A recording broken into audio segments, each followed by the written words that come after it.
오늘은 제발 좀 믿으세요라는 제목으로 여러분과 은혜를 나누고자 합니다. 제발 좀 믿으세요.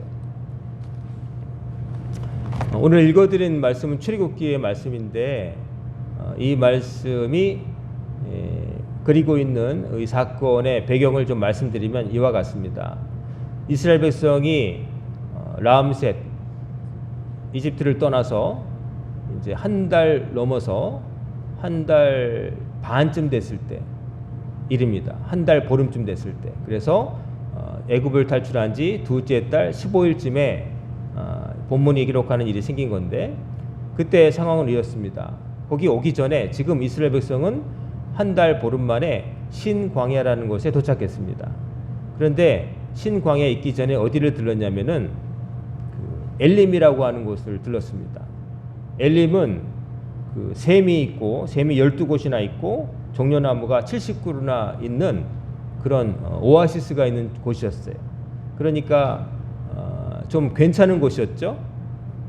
마실 물 걱정 없고 또 종려나무라고 해서 그게 대추야자라고 요즘은 말합니다. 제가 이스라엘 갔을 때 먹어봤는데요. 왜 대추야자라고 하느냐?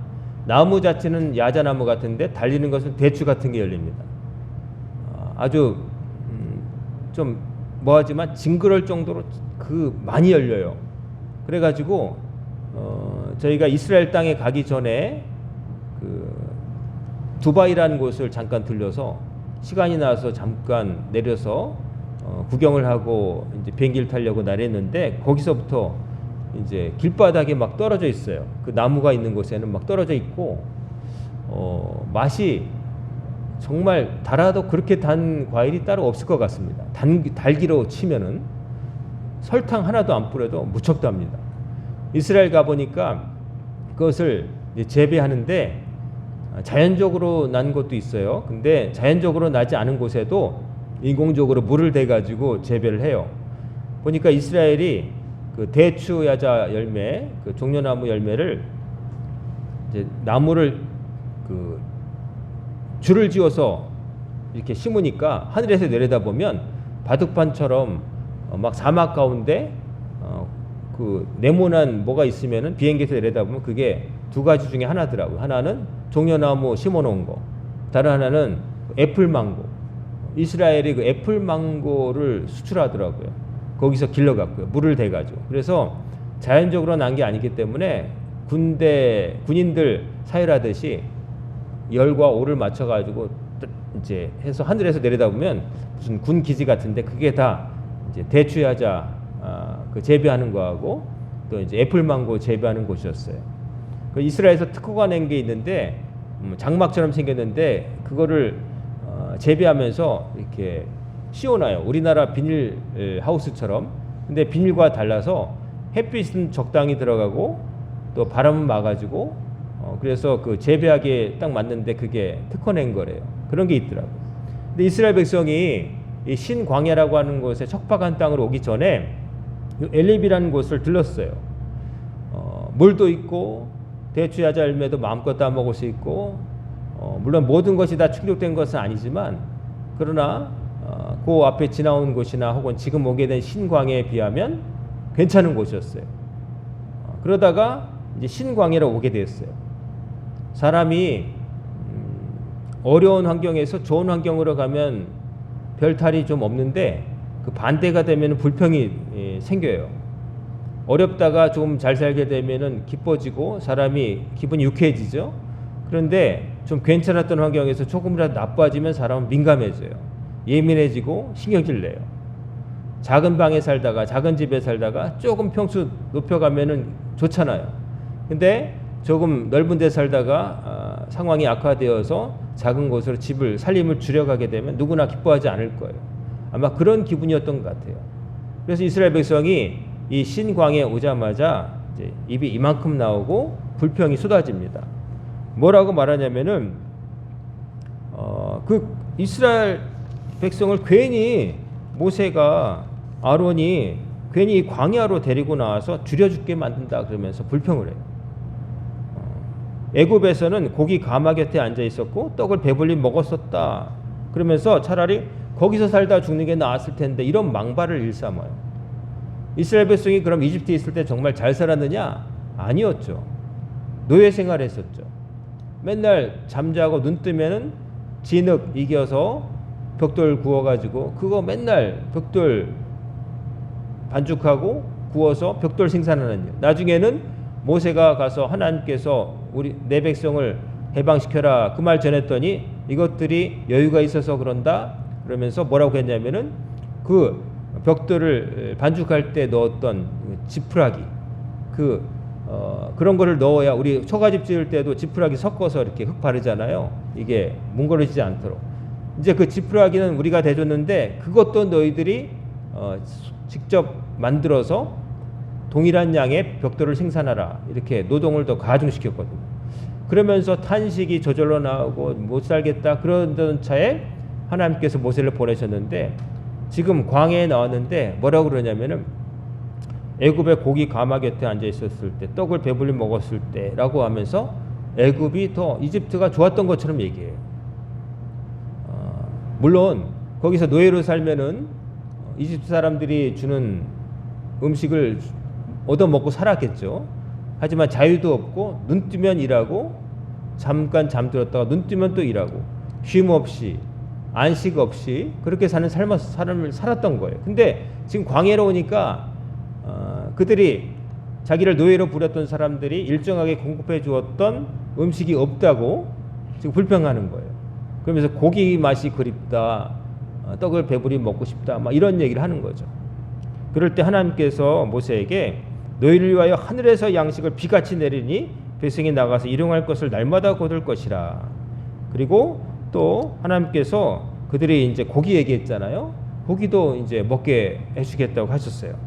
배불리 먹을 것이다. 근데 하나님께서 그런 말씀하셨죠. 내가 너희들의 원망을 다 들었다. 내가 원망하는 소리를 다 들었다. 백성들이 하는 말을 다 들으신 거예요. 그때 모세가 그러죠. 너희들이 나를 원망했지만 하나님께서 명하신 일을 하는 나와 아론을 원망한 것은 곧 나를 보내신 하나님을 원망하는 것이다. 분명히 이런 말 했어요. 경고한 거죠. 그 불평불만은 일시적으로 눈에 보이는 모세와 아론에게 책임을 돌리면서 한 것 같지만 실은 모세와 아론이 가만히 있다가 자기들 생각해서 야 광야로 나가자 한 게 아니잖아요. 하나님께서 명하신 일대로 명령대로 한 거예요. 그러니 그것을 원망했어요. 괜히 나왔다고. 그 하나님 원망한 거잖아요. 자, 이런 일이 벌어진 다음에 생긴 일입니다. 저녁이 되었는데 메추라기가 막 내렸다는 거예요. 하늘에서 메추라기가. 광야에서 고기를 어떻게 먹을 건가? 막막하죠?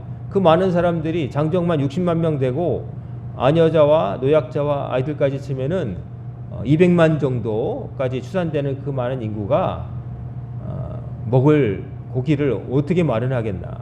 인간이라면 생각 못하죠. 어떻게 소와 양을 다 잡아먹어도 이스라엘 백성이 나올 때 짐승을 끌고 나온 게 있겠지만 그거 다 잡아먹어도 모자라는 형편인데 어떻게 이것을 고기를 구할 것인가? 근데 하늘에서 메추라기가 내린 거죠. 이 메추라기는 철새였다고 합니다. 그래서 이 팔레스틴 땅과 저 메소포타미아 지역을 오가면서 왔다 갔다 하던 새들인데 그 새 떼가 이제 이 광야 신광야에 내려 앉은 거예요. 정말 땅이 안 보일 정도로. 그래가지고 그것을 이스라엘 백성들이 저녁에 나가서 뭐 열매 줍듯이 이렇게 주술 수 있었다고 하는 것이죠.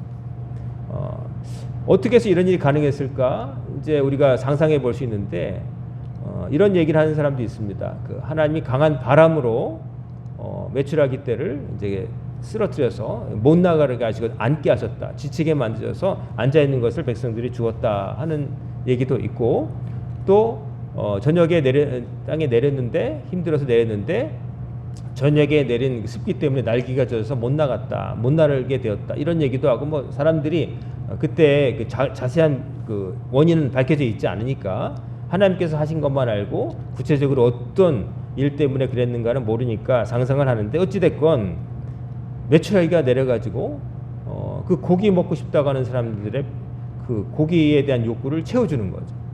그리고 그것뿐만 아니라 그들이 떡을 먹고 싶다고 했는데 하늘의 떡 만나가 내리는 거죠. 새벽에 아침에 나가 보니까 둥글고 하얀 그 가시같이 됐다고 성경에 표현되어 있는 그런 작은 그 몽글몽글한 동그란 것들이 광해 그 바닥에 내려앉아 있다는 거죠. 그래서 사람들이 이게 뭐냐라고 서로 물었다는 거죠. 사람들이 그때 이게 뭐냐라고 말할 때 그때 그 말로 만후라고 이제 말했다는데 거기서 이제 만나란 말이 나왔다고 합니다. 이게 뭐냐? 이건 뭐냐면은 그야말로 그전에는 보지도 못했던 거라는 거죠. 사람이 만든 게 아니라 이집트 음식도 아니고 히브리 사람들의 전통 음식도 아니고 하나님께서 내리게 하신 거라는 거죠. 맛이 달기도 하고 그것을 나중에 뭐 삶기도 하고 구워 먹기도 하고 뭐 그랬다는 거죠. 자, 이런 일이 생겼습니다. 근데 이 말씀을 주시면서 뭐라고 하시냐면은 백성들이 궁금해하니까 이는 여호와께서 너희에게 주어 먹게 하신 양식이라라고 모세가 답합니다. 하나님께서 주셨다는 것을 밝힙니다. 그러면서 하나님의 명령을 아울러 전하죠. 너희 각 사람은 먹을 만큼만 이것을 거둘지니 곧 너희 사람 수요대로 한 사람의 한 오멜씩 거두되 각 사람이 그의 장막에 있는 자들을 위하여 거둘지니라. 이 말은 뭐냐면은 이제 각 텐트에서 살았을 거 아니에요. 광야에 살아갈 때.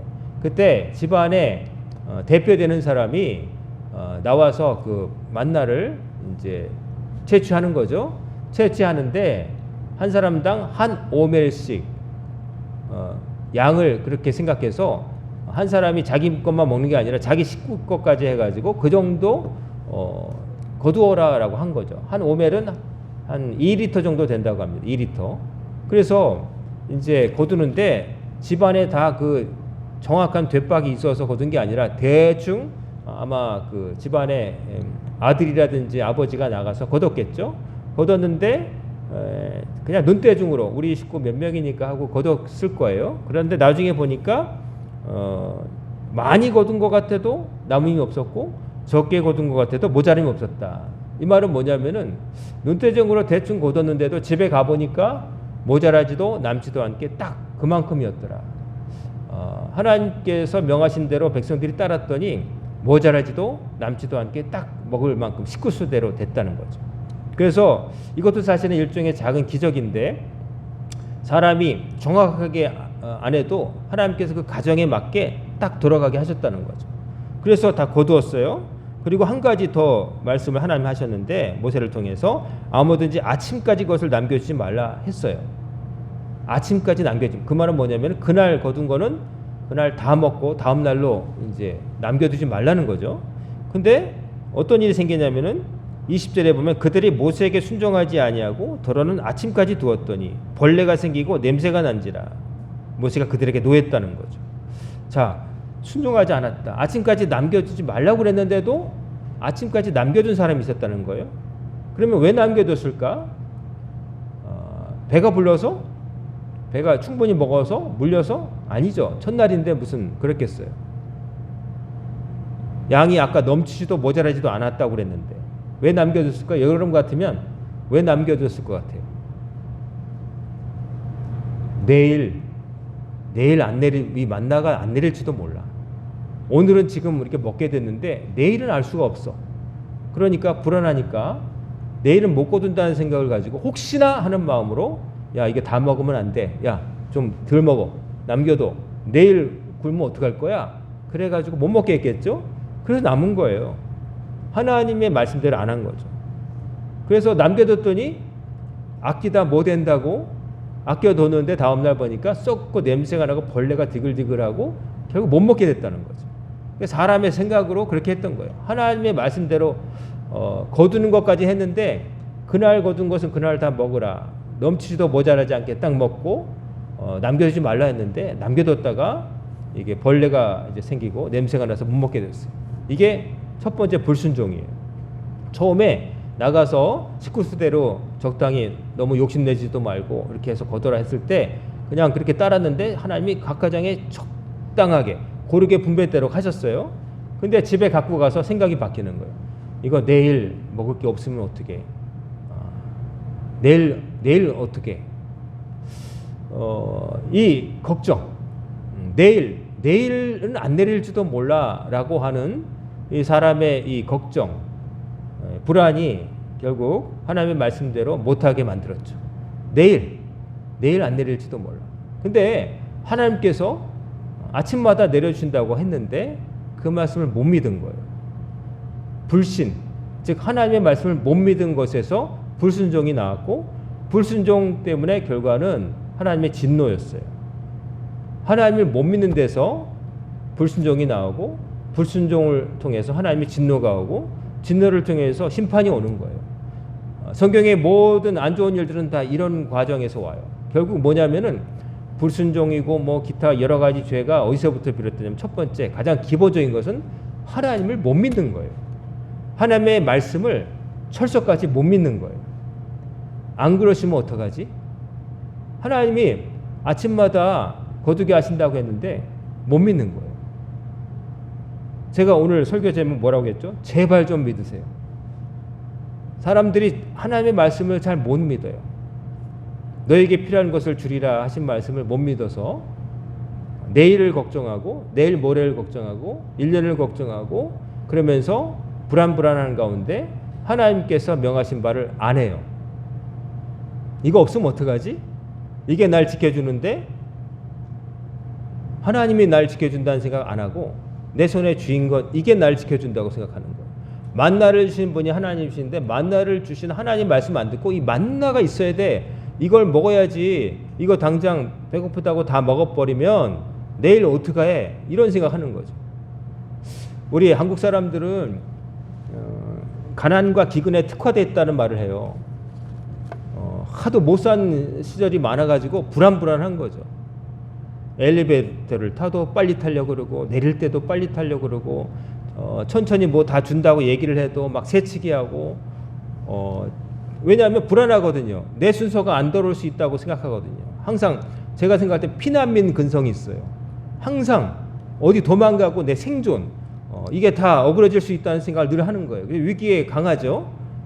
위기에 강하다고 말하지만 근데 항상 평소에 불안해요. 별로 안 행복해요. 마음에 여유가 없어요. 항상 이거 없을 수 있다는 생각을 하면서 부여잡고 사니까. 이게 공통적인 좀 트라우마 같이 우리 앞 세대에 있는 분들, 그리고 요즘에는 젊은 세대까지 확산된 것 같아요. 아, 이거 없으면, 이거 없을 수도 있어, 다 망가질 수도 있어, 이게 뭐 확실한 게 어디 있어, 이런 생각으로 살아가는 것 같아요. 그래가지고 아둥바둥 안 쓰고 모으고 그렇게 살아요. 절약이 좋은 미덕이기도 하지만 써야 될 곳에 안 쓰고, 그렇게 되면 어떻게 되겠어요? 내가 좀 궁핍하다고 부모를 나 몰라라 하면 되겠습니까? 나에게 호의를 베푸는 사람들이 어려울 때, 내가 지금 당장 어렵다고 어려울 때 도움받았음에도 모른 척하면 되겠습니까? 내가 없으니까라고 이제 얘기할 수 있겠지만, 그러나 사람의 도리를 하려면 때로 내가 갖고 있어도 되는 것을 또 내주어서 그 사람을 도울 수도 있어야 되는 건데, 사람이 인간의 도리를 안 하고 사기로 작정을 하면은 그래도 돼요.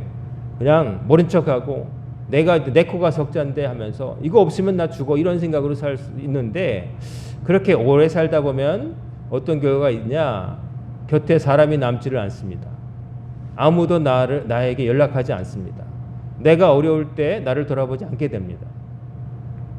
악착같이 모아서 돈 모아서 뭐 했다고 그러는데, 그 과정에서 정말 자기가 신세졌던 사람 나 몰라라 하고, 내가 또 마땅히 돌봐야 될 사람 모른 채 하고 나만 살겠다고 그런 사람들의 마지막을 보면은 장례식장에 눈물 흘린 사람 없고 친구도 없어지고 그렇게 돼요. 근데 그거 좀 했다고 해서 베풀면서 내가 없어도 궁핍해도 인간의 도리를 했다고 해서 내가 죽었느냐? 내가 뭐 삶이 정말 완전히 박살이 나느냐? 그렇지도 않거든요. 조금 더 허리띠 졸라매고 그래도 되는 건데 마치 죽을 것처럼 못 믿는 거죠. 항상 여차하면 도망갈 생각, 여차하면은 이런 일 생길 수 있다, 이런 생각으로. 그러니까 과거에 겪었던 그 어려움의 추억들, 이게 이제 평생의 어떤 상처가 상흔이 돼가지고 그냥 여유도 없고 항상 움켜쥐고 뭐라도 이제 좀 속된 말로 꽁쳐놔야 내가 편한 거예요.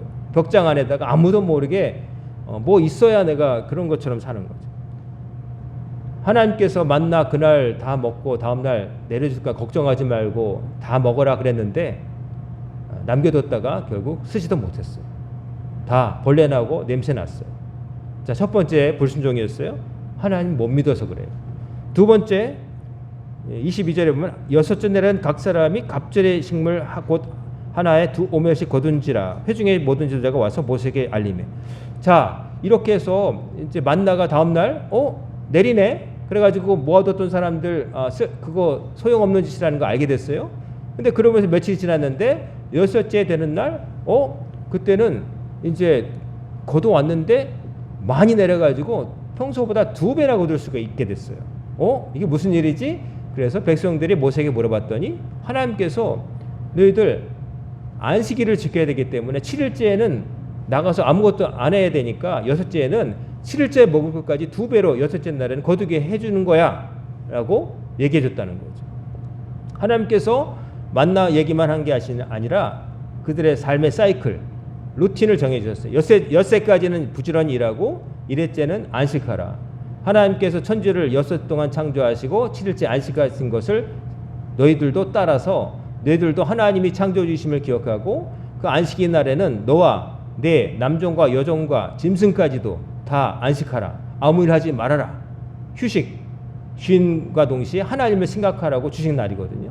그러니까 그날 안식일에는 나가서 불도 피우면 안 되고 막 그러는데 거둘 수 없잖아요. 그날은 거두지 못하게 하셨어요. 거두지 말아라. 만나 안 내린다.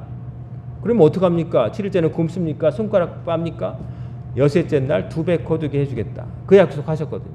근데 그 말씀을 하셨는데도 어떻게 되느냐면은 이제 1회째 날 혹시 내리는 거 없을까? 해가지고 밖에 나갔다가 헛수고하고 돌아온 사람이 있었다는 거죠. 일부 사람들이 어떤 사람들이 백성 중 어떤 사람들이 거두러 나갔다가 얻지 못하고 빈손으로 들어왔다. 이것도 뭐예요? 어떤 생각으로 1회째 나갔을까요? 혹시 있을지도 몰라. 한두 개라도 내리면 이득이지 않은가. 하나님은 안 내린다고 그랬거든요. 근데 그 약속을 안 믿은 거예요. 하나님 말씀을 귓전으로 들은 거예요. 이것도 불안해서 오는 거죠. 7일째 날 안 내린다고 했는데 혹시나 내리면 내가 그걸 비축하면은 더 도움이 되지 않을까? 이런 생각으로 욕심으로 나간 거죠. 그랬더니 빈손으로 왔다는 거죠. 그 하나님 그 일을 듣고서 모세가 화가 나가지고 하나님도 화가 나셨죠. 하나님께서 모세에게 그러셨다는 거죠. 어느 때까지 너희가 내 계명과 내 율법을 지키지 아니하려느냐. 어느 때까지 하나님이 참으시다가 어느 때까지 만나 내린다고 말씀하셨을 때 안 믿었고 안 내리는 날 안식일 날은 안 내릴 거다 얘기했을 때도 안 믿고 또 나간 사람이 있고 하나님이 말씀하신 것을 안 지키는 사람들이 참 이렇게 계속 있었다는 거죠. 이스라엘 백성이 하나님의 그 기적을 체험하고도 하나님의 말씀을 안 믿는 거예요. 하나님이 내린다 하면 내리는 거고 안 내린다 하면 안 내리는 거예요. 하나님께서 내일 걱정하지 마. 내일 건 내가 내려줄게. 못 믿었어요. 불안해서. 그래서 남겨뒀다가 결국 쓰지도 못했고 또 안식일 날은 안 내려. 대신 여섯째 날 더 많이 거두게 해줄게. 걱정하지 마. 그랬는데도 불안해가지고 1회째 어슬렁어슬렁 밖에 나갔다가 아무것도 못 거뒀고 그런 사람들이 계속 있었다는 거죠. 결국 이 두 가지 이 행태의 기본에는 뭐냐면은 하나님을 못 믿는 거예요. 제발 좀 믿었으면 좋겠는데 오늘 설교 제목 말씀드렸죠. 제발 좀 믿으세요. 근데 제발들 안 믿어요. 우리 많은 사람들이 안 믿어요. 목사들이 계속 설교해야 될 이유 중에 하나가 성도들이 안 믿기 때문이라는 우스갯소리가 있어요. 하도 안 믿으니까 잘 안 믿으니까 설교도 어떻게 보면 30분이나 할 필요도 없을 때도 있어요. 근데 15분이면 될 것 같은데 30분 어떤 때는 1시간도 하는 경우는 잘 안 믿는 것 같으니까 아무리 얘기해도 잘 안 믿는 것 같으니까 여러분 하나님의 말씀을 여러분 정말로 믿으시길 바랍니다. 하나님의 말씀을 믿지 않는 사람이 어떻게 하나님을 믿는다고 말할 수 있겠어요? 그저 불안해가지고 내일 안 내리면 어떡하나, 내일도 혹시 내릴지도 몰라. 이거 결국 불안이거든요. 내일에 대한 불안함. 인간만이 내일에 대한 불안감을 많이 안고 사는 것 같아요. 인간이 특별히 더한 것 같아요. 뭐 다람쥐도 겨울잠 자기 위해서 도토리 모아두고, 곰도 겨울잠 자기 전에 연어를 무지막지하게 먹는데, 연어를 우리가 보면은 곰이 닥치는 대로 먹는 것 같지만 실제로는 연어가 올라올 때 그 기름진 배 부분하고 이제 지방 있는 데를 골라 먹고 나머지는 던져버린대요. 다 먹는 게 아니라. 그 왜냐면은 겨울잠 잘 때 그 지방으로 뚱뚱하게 되어 있어야 추위도 견디고, 그 지방을 태우면서 안 먹고도 몇 달을 견디기 때문에 그 기름 있는 걸 그렇게 먹는 거라는 거예요. 동물도 뭐 겨울을 월동하기 위해서 그렇게 하긴 하는데, 하나님이 허락하신 거죠. 그거 먹으라고. 걔들이 먹을 수 있을 때 먹게 한 거지. 하나님께서는 백성들에게 분명히 규칙을 주셨어요. 규칙을 주셨어요. 다람쥐들이 도토리를 거둘 수 있는데도 한정돼 있죠. 아무 때나 거두는 거 아니고, 곰들이 1년 내내 연어를 폭식하는 거 아니에요. 하나님께서 허락하신 때가 있는 거예요. 여러분, 다 여러분 보면은 불안이 좀 있는 것 같아요. 다 불안함이 있는 것 같아요. 불안하죠. 어떻게 될지 모른다고 막 텔레비에서 막 가끔 어떤 일부에서는 뭐 국민연금 고갈된다고 막 떠들어대죠. 근데 그렇게 쉽게 고갈 안 될 겁니다. 나라가 존속하는 한 다른 재정 끌어다서라도 사람들에게 줄 건 줘야 될 거예요. 국가가 약속한 거니까. 그게 고갈되지 않도록 애쓰겠지만, 고갈되더라도 없어지더라도 어떡하겠어요. 이미 납입한 사람들한테 약속한 거기 때문에 올 거예요. 그 국민연금이라고 하는 것이 있어서 뭐 이제 낸 것보다 적게 받는다 막 사람들이 얘기하고 막 그런 안 하겠다고 하는 사람도 있는데, 저는 그런 생각해요. 그 낸 것보다 적게 받아도 좋다. 왜냐하면은 어릴 때 저희들은 방위성금이라는 것도 냈어요. 어린애들 그 코 묻은 손으로 저기 대포 사야 된다고, 북한에 맞서야 된다고, 무기 해야 된다고 방위성금 냈단 말이에요. 지금 와서는 약간 소금 느낌 나지만 세금 내고 다 그랬는데, 그런 걸 떠나서 나라를, 어린 마음에도 나라를 지켜야 된다는 마음으로 방위성금 내면 나한테 돌아온 거 아니잖아요. 그래도 나라를 생각하는 마음으로 저는 그래요. 누가 국민연금 어쩌고 저쩌고 그러면 난 방위성금 내는 마음으로 나라에 낸다. 뭐 나라 사랑한다고 저기 입을 떠들면서 그냥 그 나라 걱정 혼자 하는 것처럼 하지만 실제로는 나에게 돌아올 것이 적어질까봐 막 그렇게 얘기하는 사람들 제가 생각하면 답답해서 나라 걱정이 아니라 지 걱정하면서 나라 걱정 얘기하는 것 같아요. 근데 나라가 지켜줘야 나도 지켜줄 수 있잖아요. 나 혼자 열심히 한다고 안 되는 경우도 있잖아요. 저는 그렇게 생각합니다. 국민연금으로 뭐 환율 방어한다. 어떤 나라에서, 미국 같은 데서는 그거 건강보험도 안 되고 그런 거 못 해요. 다 사기업이 그걸 하기 때문에 로비가 있어가지고 대통령이나 어떤 사람이 해도 도저히 될 수가 없어요. 기업이 장악하고 있기 때문에. 우리나라는 국가가 했어요. 그래서 국민들이 다 냈기 때문에 그 막대한 재정으로 우리나라의 유수의 기업들이 외국의 그 적대적 기업 합병 세력이 들어와서 주식을 살 때 못 사게 우리나라 연금으로 사버리고 못 가져가게 막는 거예요. 환율 막 이렇게 할 때 달러를 이렇게 그 돈으로 해가지고 환율이 말도 안 되게 치솟지 못하게 막아주는 구실을 하는 거예요. 그거 가지고 뭐 수익도 안 되는 거 하고, 그렇게 하면 장기적으로 안 된다 얘기하지만, 그렇게 할 수 있으니까 IMF도 견뎠고 이게 무게 중심추를 하는 거예요. 그거 만약에 못했으면 다시 하자 그러면 아무도 안 할 거예요. 요즘 같아서 하겠어요? 근데 과거에는 많이 적게 내지만 많이 준다는 말에 거의 많은 사람들이 들었잖아요. 초반에 든 분들은 사실 조금 내고 많이 받아요. 혜택본들이 있지만 앞으로 우리가 뭐 낸다고 할 때 적게 받을 수 있겠죠. 하지만 저는 그렇게 생각해요. 나라를 지키는 데 도움이 되는 거라면, 내가 방위성금도 내는 판에 나라 사랑한다고 그냥 내가 적게 내고 내가 많이 내고 적게 받는다 그래가지고 불평하면서 나라 걱정 뭐 그게 뭐 나라를 망친다 그랬지만, 자기 걱정하는 거죠. 솔직히 말하면 좀 많이 내고 적게 받으면 좀 어때요? 왜 이렇게 조금 내고 많이 받을 생각만 하는 거예요? 기여하는 거, 공익을 위해서 하는 거, 그런 생각 없어요. 그냥 각자 도생 다 불안해가지고 나 살겠다 하고서 나 살겠다고 혼자만 그러는 나라가 어떻게 전쟁 날 때 총 들고 나라를 지킬 사람이 거기서 어떻게 나오겠어요? 다 지살겠죠.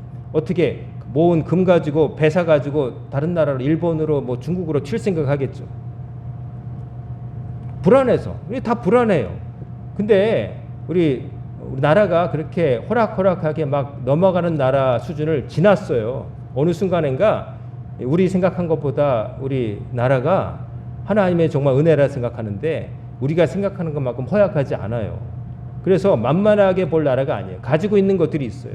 다른 나라가 갖고 있지 않은 것들이 있기 때문에 그래도 뭐 별 일이 다 있었지만 정치적 혼란도 있고 말도 안 되는 일도 터졌었지만 다 극복이 된 거예요. 왜냐하면 아무리 흔들어도 흔들리지 않는 무게추가 있어요. 그것을 이루기까지 많은 사람들이 수고했었죠. 내일을 못 믿는 거예요. 하나님이 지켜주신다 했는데 못 믿기 때문에 만나 막 넘치듯 이제 모아두고 써야 될 것에 안 쓰고 그랬다가 썩어지는 일도 생기고 안 내리는 날이다 안식일이다 나만 생각해라 예배 드려라 하는 날에 나갔다가 어슬렁거렸다가 아무것도 못 거두고 돌아오고 이스라엘 백성이 하나님의 뜻을 이렇게 계속 어기는 데는 그거 있는 거예요. 불신, 믿지 못함. 내일에 대한 두려움. 하나님이 지켜주지 못할지도 몰라. 근데 하나님이 나를 지켜줄 것을 못 믿는 사람이 하나님을 믿고 신앙생활 할 수 있을까요? 되지 않죠. 불안해서 어떻게 살아요? 그거는 안 믿는 사람이에요. 안 믿는 사람들은 그렇게 살아요. 누가 날 지켜주겠어? 돈이 말하는 세상인데 돈만 있으면 사람들이 나에게 머리를 숙이고 돈이 있으면 내가 원하는 걸 가질 수 있고 돈이 있으면 내가 다른 사람들에게 대접받고 사람들이 그렇게 하잖아 라고 생각한다면 뭐 그럴 수 있어요. 세상이 그렇게 돌아가는 것처럼 보이고 실제로 그런 부분이 있으니까. 하지만 그런 게 중요할까요? 내가 갖고 있는 것, 나가 아니라 내가 갖고 있는 것 가지고 날 평가받는 거 사람들이 그렇게 할지 모르지만 하나님은 여러분이 갖고 있는 것으로 판단하는 게 아니라 여러분이 하나님께 드리고 있는 것으로 판단할 거예요. 여러분이 가지고 있는 것을 하나님께 어떻게 드리느냐, 어떻게 쓰느냐, 하나님을 믿고서 평안하게 살 수 있느냐. 예수님과 제자들이 배를 타고 갈릴리 호수 있을 때 광풍이 불어가지고 평생 뱃사람으로 살았던 베드로, 야고보, 요한이 막 달려들고 뭐 그랬는데도 한계를 넘으니까 불안해가지고 예수님을 흔들어 깨웠죠. 예수님이 주무시고 계셨다가 일어나셔서 뭐라고 하셨어요? 어찌하여 믿음이 없느냐, 믿음이 적느냐, 어찌하여 두려워하느냐, 믿음이 적은 자들아 혹은 없는 자들아라고 꾸짖으시고 물결을 향해서 잠잠하라 했더니 풍랑이 거쳤다는 이야기가 성경에 기록되어 있어요. 그게 왜 기록되어 있을까요? 제자들에게 왜 그러셨을까요? 예수님이 풍랑이 있는데 막 너무 피곤하셔서 그냥 골아 떨어지셨을까요? 사람처럼? 제자들의 그 모습, 예수님 따라다니면서 예수님과 한 배를 탔으면서도 불안해하는 그 모습, 그게 제자들의 그때 현주소였어요. 그들의 믿음의 단계였어요. 예수님이 같이 타고 있어도 불안해하는 거예요. 우리 죽을지도 몰라. 우리 주님이 타고 있어도 이건 안 돼. 주님, 우리가 죽게 되는데 주님 주무시고 계십니까? 라고 흔들어 깨웠죠. 여러분과 제가 걱정하는 것이 다 이루어졌으면 우리는 여기 있지 못했어요. 우리가 걱정하던 일들이 많이 안 이루어졌기 때문에. 사람이 하는 걱정 가운데 90% 이상은 안 일어나는 걱정이라고 그러죠. 근데도 하는 거죠. 머리가 좋은 사람일수록 그래요. 좀 똑똑한 사람일수록 그런 것이 심해요. 막 자기 딴에는 이럴 수도 있고 저럴 수도 있고 다양한 가능성이 보이고 자기 딴에는 이렇게 준비할 수 있고 저렇게 해도 준비할 수 있고 대처한다고 생각하면서 잔머리를 막 쓰니까 복잡한 거예요. 그냥 저 단순한 사람은 뭐 내가 힘쓴다고 되겠어? 하나님이 이루어 주셔야지 하고 맡길 수 있는데 자칭 머리 좋다는 사람들이 자꾸 머리를 굴려요. 이게 안 되면 차선책으로 플랜 A, 플랜 B, 플랜 C 이거 안 되면 어디 막 이러죠. 자기도 괴롭고 또 사람 의지하고 쫓아다니면서 남도 괴롭게 하고 자기가 불행해지는 거예요. 하나님의 말씀은 지켜지는 말씀이에요. 하나님이 괜히 선심 쓰듯이 정치인들 공약하듯이 그렇게 말씀하지 않으세요. 하나님이 괜찮다 하시면 괜찮은 거예요. 여러분, 이제 이런 얘기를 하는 학자들이 있습니다. 경제 성장, 막 사람들이 더 부유해 주는 거, 이제 국가의 모든 사람들은 나라가 잘 산다고 하면 좋아하고 좀 경제적으로 후퇴하면 싫어하고 막 그러잖아요. 중국도 지금 끝없이 성장하다가 어느 순간인가 거기도 한계가 와서 이제 그 안에 민주화 요구도 있고 경제 성장 안 하면 거기는 반란이 일어나는 그런 수준이거든요. 이제까지 그 이루어왔기 때문에 잠잠하게 하게 했던 거예요. 독재를 해도 어쨌든 경제 성장이 있고 이제 부가 돌아가게 하고 등소평 이후에 네가 일공원 네가 가져도 된다 해주니까 이제 잠잠해 왔던 거고, 적어도 먹고 사는 거 기본적인 생필품 가격은 잡아놨기 때문에 그냥 뭐 부유하게 아파트 사는 건 어렵겠지만 그러나 시장에 나가서 내 먹을 거 두부 사고 파 사고 마늘 사고 하는 건 괜찮았거든요. 근데 이제 사람들이 욕구가 커지고 막 이러니까 막 거기도 불을 켜고 경제 성장 하면서 그러는 거거든요. 이게 안 되면은 불만이 있을 것 같아요.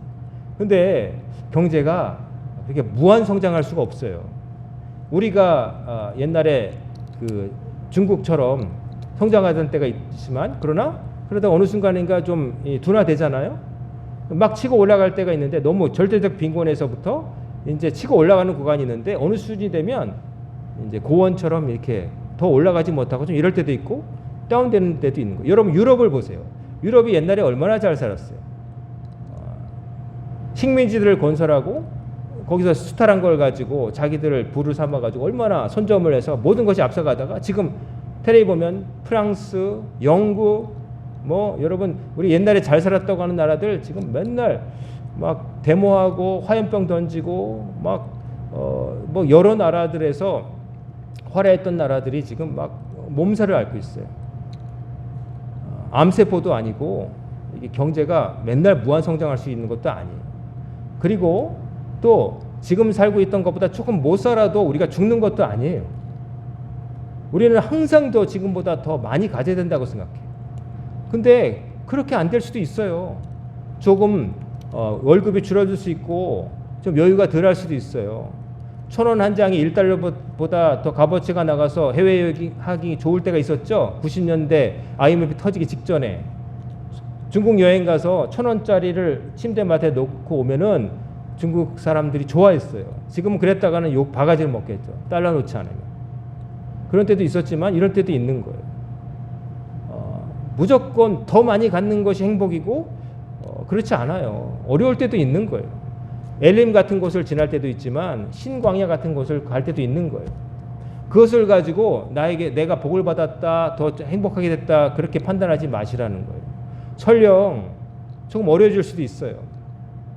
우리 교회가 2025년도 우리 구역계 이렇게 결산 12월까지 한 걸 보면은 이제 결산을 여러분 참석하지 못한 분들 모르실 것 같아서 좀 말씀드리면 한 6,500만 원 정도 됐어요. 정말 다행스럽게도 계속 조금씩 올라가고 있어요. 올라가고 있는 게 다행인데 그러나 이제 예산도 좀 7천만 원 좀 넘게 한번 예산은 잡아봤어요. 하지만 저는 항상 생각하기를 항상 이거 7천만 원 이상 예산 세운 거 안 될 수도 있다. 그리고 그렇다고 해서 우리 교회가 뒷검지를 치는다고 볼 수는 없다. 왜냐하면은 경제가 어려워져서 여러분들이 어려우면 헌금을 더 많이 할 수 없을 수도 있고 하지만 여러분이 헌금을 얼마나 많이 했냐 경제적 사정이 나아졌냐가 여러분의 신앙의 깊이를 말하는 건 아니기 때문에 그래요. 경제적이 어려워서도 하나님을 더 의지하고 믿음 생활 잘하면서 살 수도 있어요. 주머니에 들어오는 것 많아도 수전도처럼 움켜쥐고 하나님께 안 드리고 사람의 도리도 안 하고 살 수도 있어요. 그거는 정확히 비례하는 게 아니에요. 그렇기 때문에 저는 뭐 그런 것에 막 해서 뭐 얼마 달성했습니다 자랑하고 뭐 무슨 중소기업 사장처럼 그렇게 목사가 말하는 거 싫어해요. 안 될 수도 있어요. 하지만 그렇다고 해서 성도들이 믿음 생활 못한 것도 아니고 그렇게 볼 수는 없죠. 오히려 뭐 예산 결산이 늘어나고 막 사람들 늘어나는데 한 사람 한 사람을 볼 때 하나님을 정말 믿는 게 아니라 그냥 세상적인 것만 추구하고 어쩌다가 좀 경제가 좋아지니까 주머니에 생겨서 더 많이 드릴 수도 있는 거 아니에요. 근데 그런 거 하나님이 좋아하시는 게 아니죠. 변치 않는 하나님을 절대적으로 의지하는 믿음을 보시는 거예요. 그게 여러분을 흔들리지 않게 해주는 거예요. 풍랑이 치는 날도 있고 맑은 날도 있는 거지 어찌 맨날 해가 나고 어찌 맨날 또 비가 오겠어요. 맑은 날이 있으면 흐린 날도 있고 컨디션 좋은 날이 있으면 떨어진 날도 있는 거고 하지만 그렇다고 해서 우리가 죽는 건 아니잖아요. 약간의 부침은 있지만 그러나 전체적으로 내가 정말 지켜야 될 건 뭐냐면은 내가 하나님을 정말 믿고 사느냐. 제발 좀 믿었으면 좋겠는데 못 믿고 안달붙다라고 이스라엘 사람들 이 만나 앞에서 행한 것처럼 내일 안 내릴지 몰라 그래가지고 오늘 먹을 거 줄여가지고 막 했다가 썩어버리고 마땅히 해야 될 일을 안 하고 혹은 또 얻을 수 없는데 쉬라고 하셨는데 주일날 돈 벌러 나가고 하루 더 벌어야지 이렇게 한다고 자기 거 되지 않는 거예요. 하나님을 정말 믿어야 돼요. 제발 좀 믿으세요, 여러분. 하나님을 믿으면 하나님 나 절대로 안 버려 하는 믿음 가지시기 바래요. 우리 지방에 어떤 목사님이 사진을 올리셨는데 저기 강남 금식기도원이라고 양평에 여기 가면은 있어요. 있는데 그분이 한번 가봤는데 1월 1일 날 한 10시쯤에 올리신 사진을 보니까 사람들이 평소에는 한 10대 명 있는데 보니까 사진 속에 한 100명 가까이 있는 것 같더라고요. 그래서 저는 그걸 보면서 연초니까 많은 것 같다고 목사님 올리셨대요. 그래서 저는 뭐라고 답을 달았냐면 자기가 다니는 교회에서 만족을 얻지 못하고 또 평소에 교회 안 다니던 사람들이 절박한 마음으로 찾아갔군요라고 답을 올렸어요. 송구영신 예배 드린 사람들은 그날 아침에 거기 못 가요. 졸려서. 근데 기도원에 가 있잖아요. 그러니까 송구영신 예배 자기 교회에서 안 드렸다는 거고. 두 번째, 보통은 자기 교회 안 나가니까 기도원 가끔 찾아가요. 거기서 나를 아는 사람도 없고 내가 사업 망했다는 거 알 사람도 없으니까 자유롭다. 나 알아보는 사람 없다. 그러니까 찾아가는 것 같아요. 안타까움은 이해하겠지만 그 상처 입은 모습들이거든요.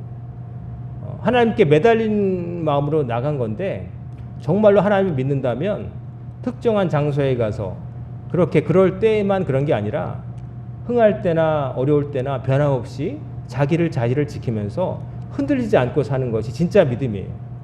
어떤 때에만 주여주하고 어떤 때는 나 몰라라 하고 그런 게 아니라 형통할 때는 찬양하고 괴로우면 기도하고 자기 자리에서 자기를 지키면서 하는 거예요. 하나님이 여러분을 그렇게 약하게 만들지 않으셨어요. 제가 갖고 있는 어떤 영어 책 중에 책 내용 제목이 그래요. 당신은 당신 생각보다 강하다. You are stronger than you think. 네가 생각하는 것보다 당신은 강하다. 하나님이 여러분을 그렇게 호락호락하게 무너질 사람으로 만들지 않았다는 거예요. 그러니까 너무 걱정하지 마세요. 여러분의 건강도 아프고 병원도 가고 약도 먹지만 우리 몸이 그렇게 어지간해서는 이제 약 먹고 좀 쉬고 막 이러면은 다 아프긴 해도 다 견딜 수 있어요. 그냥 불안해서 막 너무 그러지 마세요. 언제가 때가 되면 백약이 무효한 때가 오지만 그러나 그 전까지는 약 먹으면 낫고 쉬면 낫고 또 이렇게 회복된단 말이에요. 내일 당장 떡이 없을 것 같지만 그러나 내일 먹을 떡 하나님께서 어떤 경로를 통해 여러분 주실 거예요. 여러분도 가만히 있을 거 아니잖아요. 그리고 또 하나님께서 여러분과 늘 함께 하심으로 여러분은 이겨낼 거예요. 너무 걱정하지 마세요. 여러분이 강해서가 아니라 실은 하나님이 여러분을 지켜줄 것 때문이에요.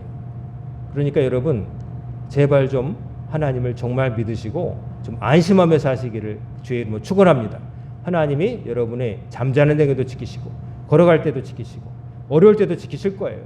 여러분한테 여러분이 잘 될 때만 계신 분이 아니라 여러분이 가장 외롭고 힘들 때에도 하나님 계실 거니까 여러분 두려워하지 마세요.